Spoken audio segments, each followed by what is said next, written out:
This is terrifying. I'm your host, Steve Van Metre, and thanks for joining me today. And our lead story today, a Just Leaked report exposes an imminent liquidity threat to the global banking system. I will show you what this is and just how quickly it's going to bring the global banking system to its knees, leading to many bank failures. This is something that's going to happen far sooner than even the experts predict.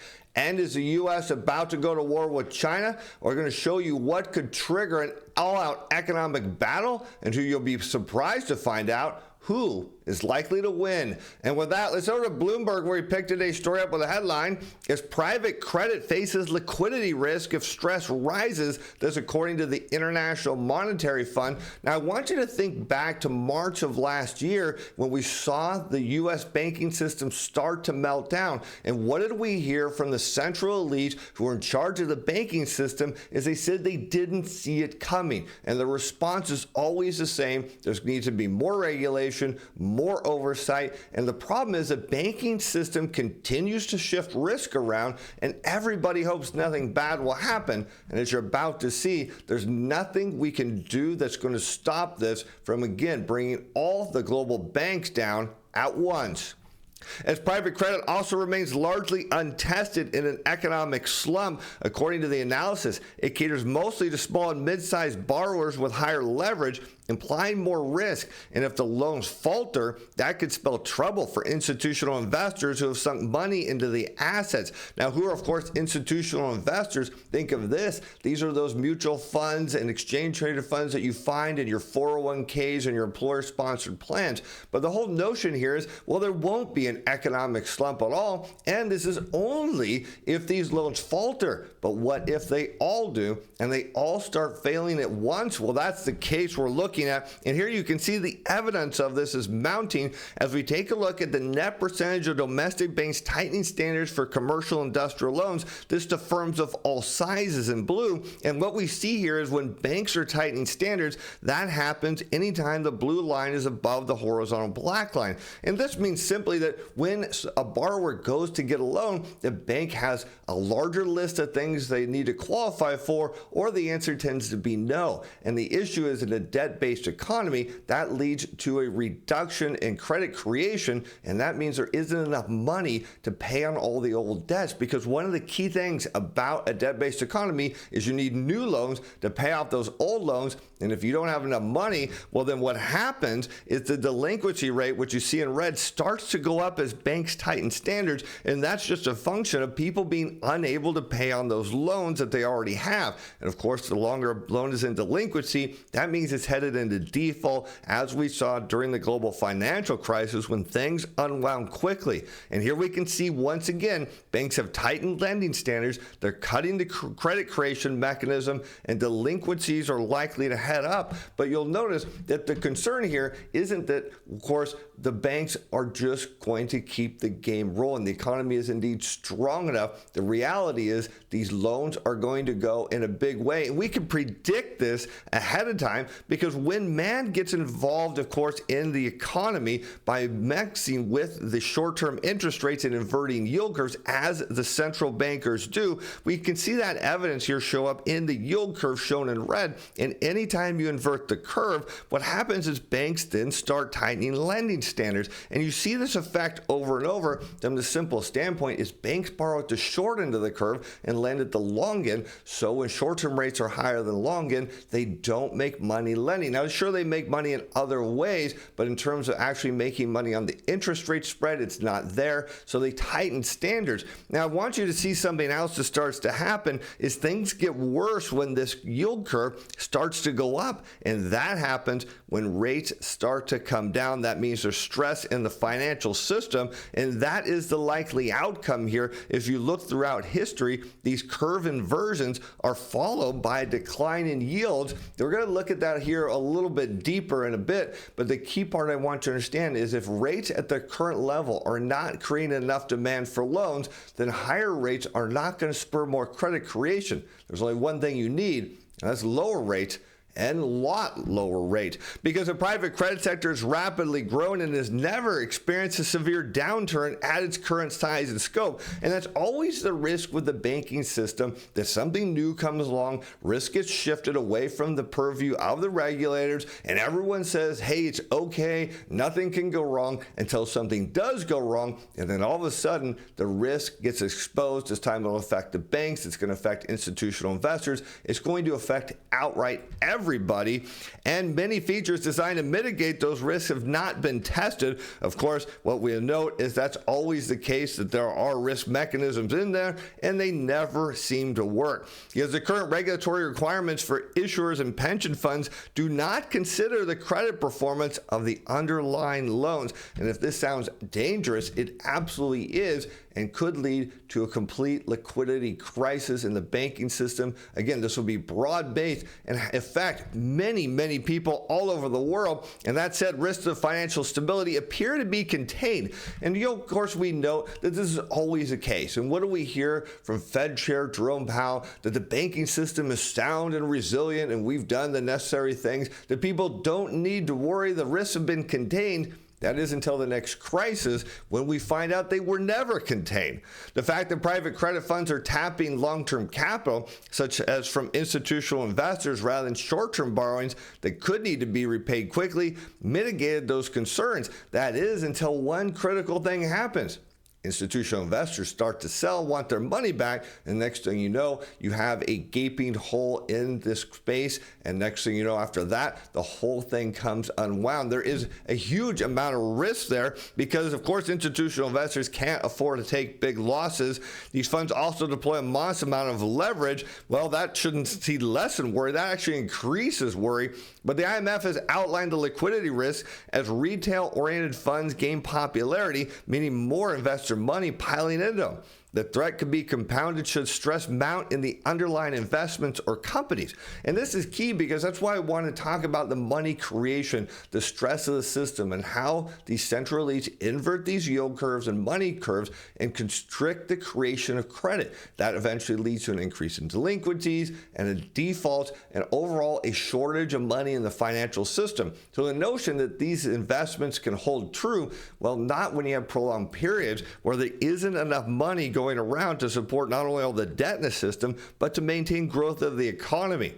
And for instance, if borrowers simultaneously drew down on credit balances, that could increase a fund's need for cash, with potential echoes of the financial market stress seen back in 2020. And again, we know what happened then. There was a mad dash for collateral. People wanted money, and that drove interest rates even negative. You may recall on the short end of the curve, brought long rates almost down to zero. But here's the thing. If you want to make money trading bank stocks, I'll show you how to do it, because our clients do. And here we see financial select sector Spider XLF. This is as of close of Friday. Now, back last year on November 2nd, you want to make money trading banks? I'll show you how to do it. We have a program that tracks the machine positioning. We call it our CTA Timer Pro. This trade is up 26.47%, because back on November 2nd, our report flagged right here the machines were max short. We saw a flip in that. If you would have taken $5,000, put it on there, you'd be up 1323.50, and that cost of your report for the whole year would have been $330. If you like to trade the technicals, well, that was a pair trade. This is rare, but we love it when this happens. Our subscribers make a ton of money. It happened on our Momentum Timer Pro report on the same day. Again, if you would have bought both of these and you had a 30-day free trial, you'd be up a ton of money. Now, how does this work? It's real simple. We have a report that comes out every day. We show you our high-value signals. I even put a video out showing you how I think you should trade them. You pick the ones you want, and you take a go with it, because our machine positioning runs a historical overlay. No one else does this, not one person. So we show you when these machines are deep short and give you the opportunity. And if you're tired of trading the technicals where you're getting in late and out early and all over the place, try our Momentum Timer Pro. We add one proprietary overlay across all the signals. It changes everything, gives you the edge. Put these two reports together, and you've got everything you need to be successful. And here's the best part. We have a 30-day free trial. Why is that? Because in 30 days, I know you make money, My competitors only give you 7, and they require you to sit in front of your computer all day. Not us. Check out the links in the description below. Sign up, start making money trading today, because there's going to be a ton of opportunities, maybe not in the banks, but in other parts of the market. And we cover everything, because if you talk about where rates are headed, this is what the yield curve tells us. And so here you see the 10-year, 2-year. It's inverted when 2-year yields are higher than 10-year. And the reason we know this is man-made is because this is not normal. If the bond market was just allowed to do its thing, what you would see is that long-term rates should be higher than short-term rates. But the Fed steps in and says, look, we have one tool only, and that is short-term rates. We're going to drive them up despite what the market wants. And everybody starts to believe over time that rates only can go higher. They're only going to go higher for decades to come. And yet, historically, when we look at this, what we note is following inversions, what do we see? The federal funds rate, shown in blue, comes down. You see it here again in the early 90s, in the dot-com crisis, in the global financial crisis, going into the pandemic. And what we'll see it happen again is, again, it all comes back to the banking system, because in a debt-based economy, that is the most critical aspect. When you see demand for loans at a current rate go down, well, it tells you everyone's belief that higher rates are necessary doesn't work at all. In fact, questions around valuations, given the private and illiquid nature of the market, are another worry. Well, anytime you hear the word illiquid with investments, you should always be worried, because the funds might be motivated to avoid marking to market or realizing losses. Of course, they'll do that to confuse their investors. And in a downside scenario, the opacity could lead to a deferred realization of losses, followed by a potential spike in defaults. Of course, we already know defaults are coming, and investors are going to yank their money.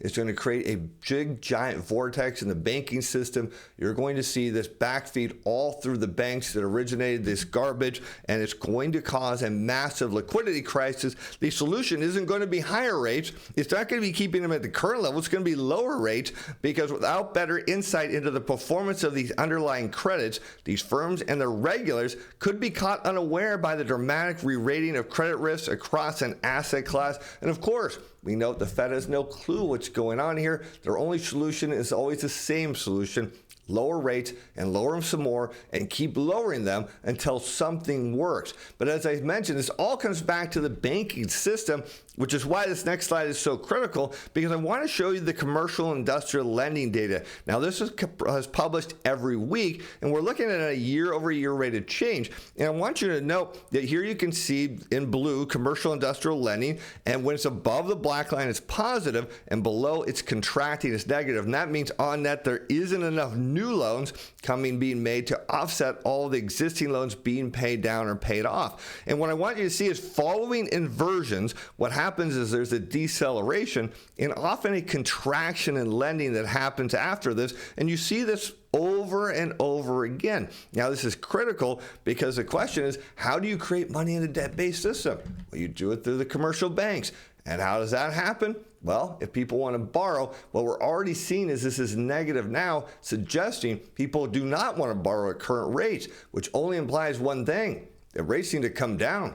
But don't ask the Fed, because doubts creep in about a Fed rate cut this year as they maintain vigilance about keeping rates exactly where they're at. And after the latest blockbuster jobs report Friday showing continuing strength in the economy, more traders are betting the Fed may cut the benchmark federal funds rate just once or twice this year. Now, what I want to show you on those prior charts is we never looked at jobs. So here you can see the Fed keeps harping that, look at all the jobs that are being created. The Biden administration's bragging about all the jobs being created, and it's not leading to new lending. That's the problem. The market is already telling us rates are too high. If you keep going at this, you're going to constrict credit enough, things are going to dry up, and things will start to break in a big way. And here we can see that, of course, officials think they're only going to get 3/4 point cuts, and a handful are starting to wager the central bank will leave rates unchanged. If you could only imagine. Of course, we know that won't last when the banks go,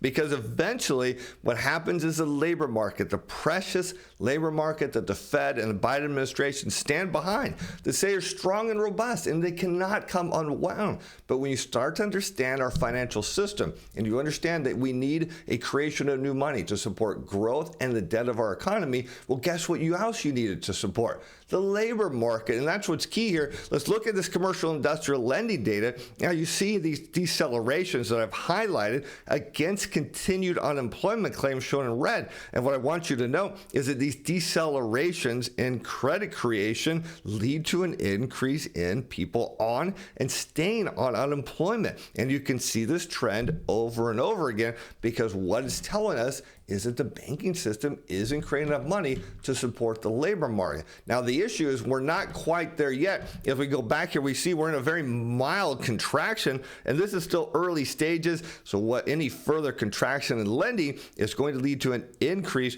of course, in people of unemployment. And for the Fed's perspective, well, that's bad news.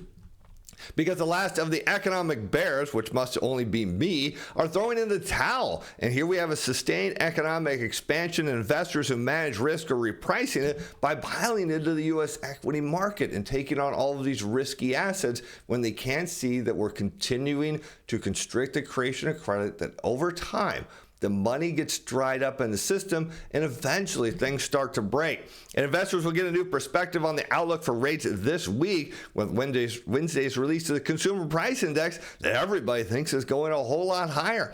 Inflation has cooled significantly from its 40-year highs, but 2 months of hotter than expected readings have helped reinforce the Fed's wait-and-see approach to cuts. But is it likely that we're going to see a resurgence in inflation? Well, the banking data says not a chance. In fact, here you can see the Consumer Price Index, and I have this shown in blue against commercial industrial lending. And I want you to know that you see they kind of move together. Decelerations in credit lead to decelerations in consumer prices. And it makes perfect sense when you start to really understand the system we're working in, that if we don't have enough money to support growth and paying the debts, that means we don't have enough money to support demand. And that means demand comes down, and that means, of course, inflation starts to cool off. In some cases, as we saw during the global financial crisis, even actually can go negative in terms of deflation. So right now, everyone is starting to believe, including the Fed, that we're about to see inflation turn around.